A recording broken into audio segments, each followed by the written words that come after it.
14 June 2023 সালে প্রাথমিক সহশিক্ষকদের একটা পরীক্ষা হয়।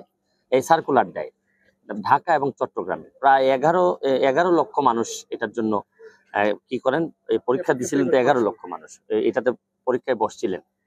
তো পরীক্ষার দিনে দেখা যাচ্ছে যে সবগুলা পত্রিকায় আসছে পরীক্ষার দিনে প্রশ্নপত্র ফাঁস হওয়ার পর পুলিশ এবং ডিবি, আমাদের ডিবি পুলিশ এর মধ্যে অনেককেই গ্রেফতার করেন এবং তারা স্বীকার করেন যে এই প্রশ্নপত্র ফাঁসের সাথে কারা কারা জড়িত, কিভাবে কি হয়েছে সবকিছু ছিল।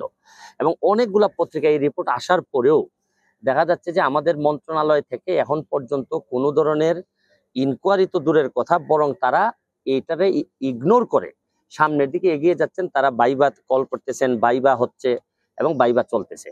তো আমাদের বক্তব্য হচ্ছে যে এইরকম দিবালোকের মতো পরিষ্কার একটা এই প্রশ্নপত্র ফাঁসের ঘটনায়, এটা তো একটা দুর্নীতি, দিবালোকের মতো পরিষ্কার এইরকম ঘটনায় একটা তদন্ত কেউ করলো না। এর মানে হচ্ছে গিয়ে আমরা ধারণা করতেছি এটার মধ্যে যারা জড়িত তাদের মধ্যে ইভেন যারা এই মন্ত্রণালয়ে যারা ছিলেন তারাও জড়িত থাকতে পারেন।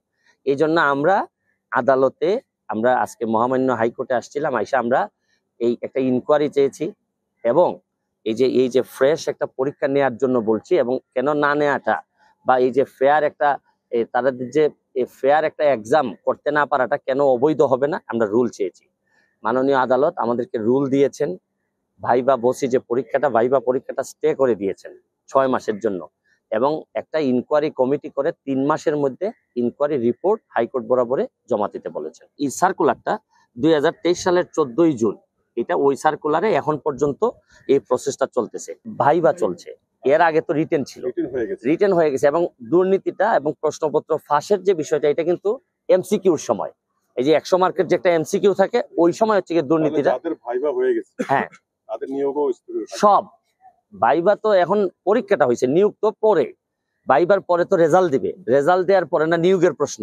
এখন হচ্ছে গিয়ে পুরা প্রসেসটাই আপাতত ইনকোয়ারি হয়ে রেজাল্ট আসার আগ পর্যন্ত এটা বন্ধ থাকে। 48,000 ভাইবাতে কল করছে, 46,000-এর মতো, 6 মান্থ। তবে আরেকটা জিনিস আপনাদেরকে একটু বলে রাখি যে এই মামলাটাতে আরেকটু গুরুত্বপূর্ণ এই কারণে যে আপনি দিবালোকের মতো পরিষ্কার যখন ইনফরমেশন পাবেন বা তথ্য পাবেন যে একটা পরীক্ষায় প্রশ্ন ফাঁস হয়েছে, এরপরও যখন অথরিটি এই পরীক্ষা আটকাবেন না, এই পরীক্ষার ব্যাপারে কোনো ইনকোয়ারি করবেন না, এর মানে কি দাঁড়াচ্ছে জানেন?